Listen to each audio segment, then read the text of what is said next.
Hey folks, so I'm going to show you how to make one of these things. It's a volume control. Originally it was attached to a set of headphones.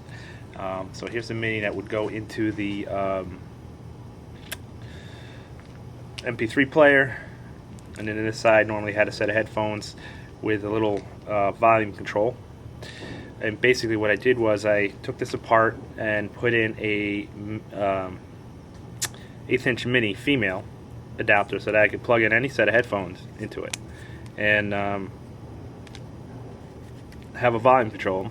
And you say, why would you want that? Well, Clay made a very good point, and I've also ran into that same issue when I'm using the snowblower. I listen to an MP3 player that I put into my pocket and I zip it up and it's closed, and it's usually inadvertently hit the hold button, so now I can't adjust the volumes, and it's this big process. I mean, this is pretty nice. I could just clip this on the front, you know, and then have my volume control.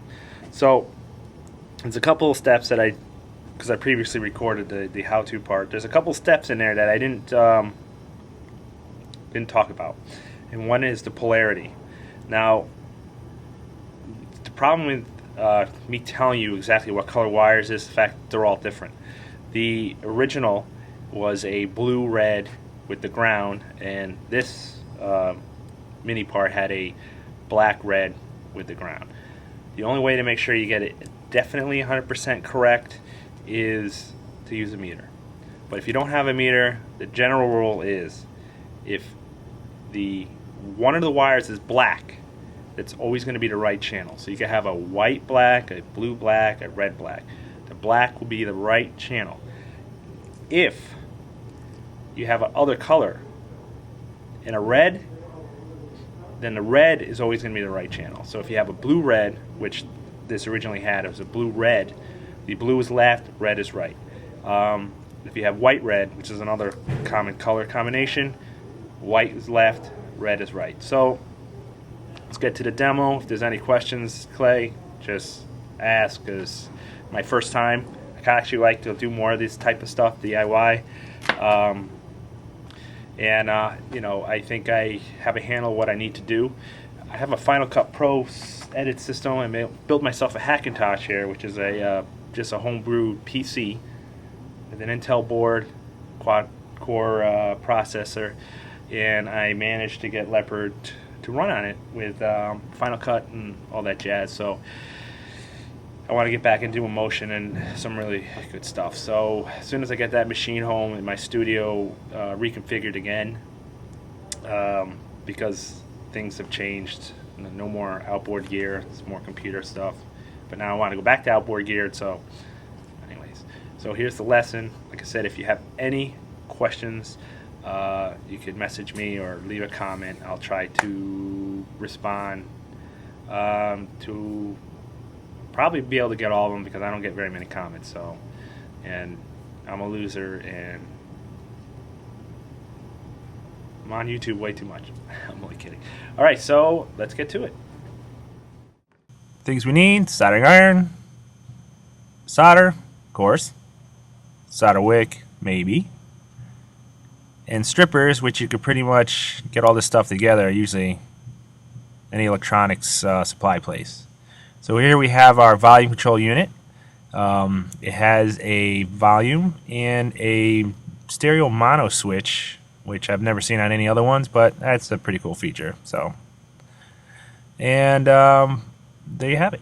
And we're going to place this mini, so that way we can use any set of headphones with it, instead of having it just dedicated to one pair. Now, you don't have to do this, and you can still follow these instructions and use a normal set of headphones instead of putting this on, but I like this idea better, because that way I'm not fixed to one pair, and there you have it. So now the first thing I do is take this thing apart, and this one had a set screw that was behind this door that was in the back of this unit. So I removed the door, revealed the set screw right there, took the set screw out, and voila, it came apart. So now you need to do a little bit of visual inspection to see, make sure you have your wires And this side here goes to my headphones, because you know, done stupid things and pull the wrong wires off. And this side here is to my end, my mini, which is considered the male end. We're going to put a female mini on it.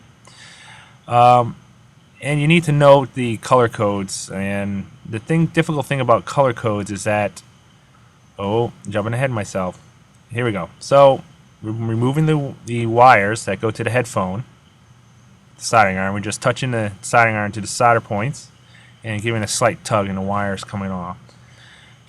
And so now it's removed. Now here we've cut and stripped back the mini, and now we are tinning the wires. And what you do is basically you touch the solder to the tip of the iron, and then touch the iron to the wire, and then touch the solder to the wire, not to the iron again, and the solder will get sucked into the braids.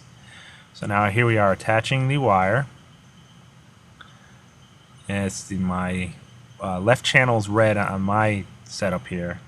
The black wire is the right channel, and that braided wire with no cover is ground. Now what you want to do is put a little dab of solder on the tip of the iron, and then touch it to the land, and just sort of let it kind of melt in there. You got to hold it for a few seconds until it sticks, and there you have it. So, and that looks pretty good. I'm going to do the ground.